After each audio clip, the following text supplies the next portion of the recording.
और इसी बीच हल्द्वानी से एक बड़ी खबर सामने आ रही है। बनभूलपुरा अतिक्रमण मामले पर सुप्रीम कोर्ट का बड़ा फैसला सामने आया है। हल्द्वानी के बनभूलपुरा से अतिक्रमण हटाया जाएगा। रेलवे की जमीन से अवैध कब्जे को हटाया जाएगा। इस वक्त की बड़ी खबर आपको बता रही है। बनभूलपुरा में रेलवे की 30 हेक्टेयर भूमि पर अतिक्रमण है, जिसको अब हटाया जाएगा। 30 हेक्टेयर भूमि पर लगभग 27,000 की आबादी है। अतिक्रमण की गई जमीन पर करीब 3,660 मकान हैं। तो नैनीताल जिले के हल्द्वानी के बनभूलपुरा में रेलवे की करीब 30 हेक्टेयर भूमि पर अतिक्रमण को लेकर अब सुप्रीम कोर्ट ने बड़ा फैसला सुना दिया है। सुप्रीम कोर्ट ने अपने फैसले में साफ कहा है कि रेलवे की जमीन से अतिक्रमण हटाया जाए। कोर्ट के इस फैसले से हजारों परिवारों को अब अपना घर खाली करना होगा। सीजीआई की बेंच ने इस मामले की सुनवाई की है। सुप्रीम कोर्ट ने अपने फैसले में यह भी कहा है कि ये रेलवे की जमीन है, इसे रेलवे अपने हिसाब से इस्तेमाल करेगा। यही नहीं, जिन लोगों के घर तोड़े जाएंगे उनको राज्य सरकार योजनाओं के तहत भी आवाज दे सकती है। इसके लिए 19 मार्च से कैंप लगा दिए जाएंगे। आपको ये भी जानकारी दे दें कि रेलवे की लगभग 30 हेक्टेयर भूमि पर वर्षों से अतिक्रमण था। इस भूमि पर करीब 4,500 मकान बने हैं, जिनमें 5,236 परिवार रहते हैं। यानी कि कुल मिलाकर हजारों की संख्या में आबादी इस इलाके में रहती है।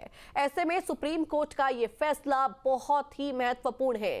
साल 2022 में नैनीताल हाईकोर्ट ने बनभूलपुरा क्षेत्र से अतिक्रमण हटाने के निर्देश दिए थे। इसके बाद प्रभावित पक्षों द्वारा सुप्रीम कोर्ट में याचिका दायर की गई थी। और देखिए, इससे पहले पूरे क्षेत्र में सख्ती भी नजर आ रही थी। पुलिस की चप्पे चप्पे पर निगरानी थी। ड्रोन से वहां पर निगरानी रखे जा रही थी। हमारे साथ हमारे सहयोगी मोहित बख्शी न्यूज रूम से जुड़ चुके हैं। सीधा उनका एक बार रुख करेंगे। मोहित, देखिए, बड़ा फैसला बनभूलपुरा क्षेत्र को लेकर आया है। क्या कुछ यहां पर सुप्रीम कोर्ट के द्वारा वर्डिक्ट्स में कहा गया?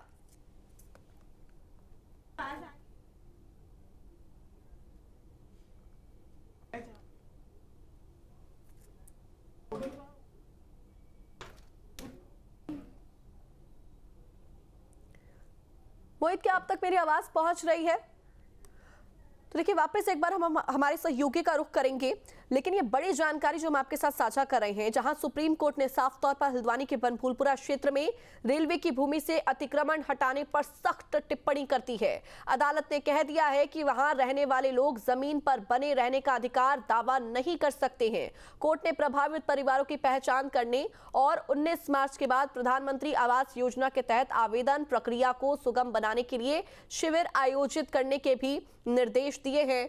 इसके साथ ही पात्र विस्थापित परिवारों को 6 महीने तक प्रति माह 2,000 रुपए की सहायता दी जाएगी। अगली सुनवाई अप्रैल में होने तक कोई बेदखली नहीं की जाएगी। सुप्रीम कोर्ट ने हल्द्वानी बेदखली मामले में विस्तृत सुनवाई की है। मामला रेलवे विस्तार के लिए चिन्हित भूमि पर रहे करीब 50,000 लोगों से जुड़ा हुआ है। मोहित हमारे साथ बने हुए हैं, एक बार उनका मैं वापस रुख करूंगी। मोहित, देखिए, इस पूरे मामले को लेकर अब सुप्रीम कोर्ट सख्त टिप्पणी करते हुए नजर आया। क्या कुछ सुप्रीम कोर्ट के द्वारा साफ साफ कहा गया?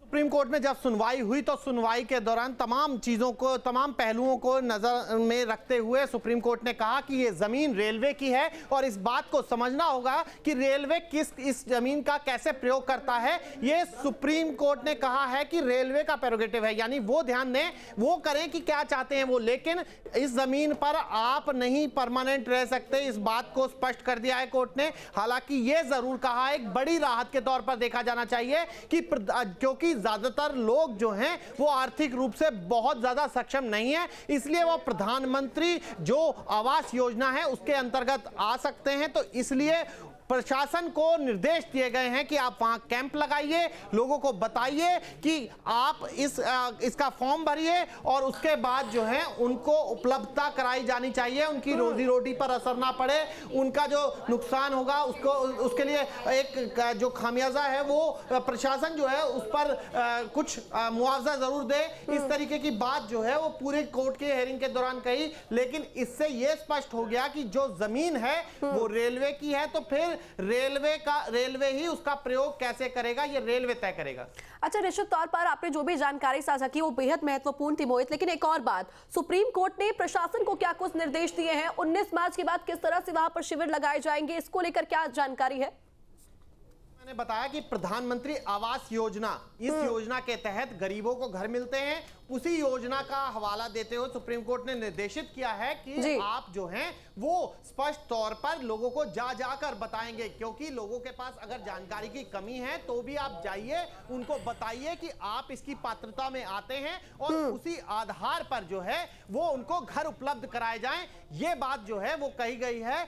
ऐसा नहीं है कि सभी लोग उसके पात्रता अगर आते होंगे तो फिर सभी को घर उपलब्ध कराया जाएगा, और ऐसा नहीं है कि किसी को भी नहीं कराया जाएगा। ये तमाम ये चीजों को गहराई से समझना होगा कि दो महत्वपूर्ण चीजें यहां पर घटी हैं। एक, जो रेलवे की जमीन है वो रेलवे की रहेगी, उस पर जिस तरीके से लोग रहना चाहते थे, लोग चाहते थे कि जो घर बने हुए हैं वो एज इट इज बने रहें, उसी तरीके से वो वहां पर जिस तरीके से सालों से रहते आए हैं वो वहां रहते रहें। लेकिन ऐसा नहीं होगा। अप्रैल में इस मामले की अगली सुनवाई जरूर होनी है, लेकिन उससे पहले प्रशासन को बताना होगा कि उन्होंने किस तरीके के शिविर लगाए, अगर शिविर लगाए तो कितने लोगों को उन्होंने आवास के लिए फॉर्म भरवाया है। यानी कि साफ साफ यहाँ पर कि 50,000 के करीब करीब जो लोग वहां पर रहते हैं उनको रातों रात बेघर नहीं किया जा सकता है। उनको वहां पर पूरी जो प्रक्रिया है यहाँ पर निश्चित करना होगा प्रशासन को पूरी प्रक्रिया को लेकर। जी बिल्कुल शगुन, यही कहा गया है। कोर्ट के अपनी सुनवाई के दौरान भी ये कहा गया कि जो अगर उत्तराखंड में या फिर हल्द्वानी में जो दूसरे अवैध निर्माणों को आप कंसीडर कर रहे हैं उसको इसकी तरह ना देखा जाए, और यहां पर आपको शिविर लगाने होंगे, यहां पर लोगों को आपको जागरूक करना होगा, समझाना होगा, और तमाम चीजों के बीच जो है वो आपको 31 मार्च तक ये सारी चीजें करनी होंगी। फिर अप्रैल में जब तक शिविर तब तक लगाए जाएं जब तक कि आप सारे फॉर्म ना भर लें, और अप्रैल में इस पूरे मामले में महत्वपूर्ण हेयरिंग होगी जिसमें आगे का भविष्य तय हो सकता है। लेकिन जो जिस तरीके से मैं बता रहा हूं कि सुप्रीम कोर्ट से बड़ी खबर, यानी कि अप्रैल में जो यहां पर महत्वपूर्ण सुनवाई होगी उससे पहले इस आदेश को लेकर कोई बेदखली नहीं की जा सकती है। बहुत शुक्रिया मोहित हमारे साथ जुड़कर तमाम जानकारी दर्शकों तक पहुंचाने के लिए। तो आज सुप्रीम कोर्ट में जो भी सुनवाई हुई उसमें साफ कह दिया गया है कि रातों रात लोगों को बेघर नहीं किया जा सकता है, उसके लिए पूरी प्रक्रिया यहां पर सुनिश्चित करनी होगी, शिविर भी बाकायदा लगाए जाएंगे। आपके मोबाइल पर तुरंत आएगी ब्रेकिंग न्यूज, स्क्रीन पर सबसे पहले दिखेगी बड़ी खबर, देश दुनिया की हर खबर एक जगह। अब आपके मोबाइल पर तुरंत फटाफट इंस्टॉल कीजिए न्यूज़ नेशन ऐप और रखिए खुद को अपडेट।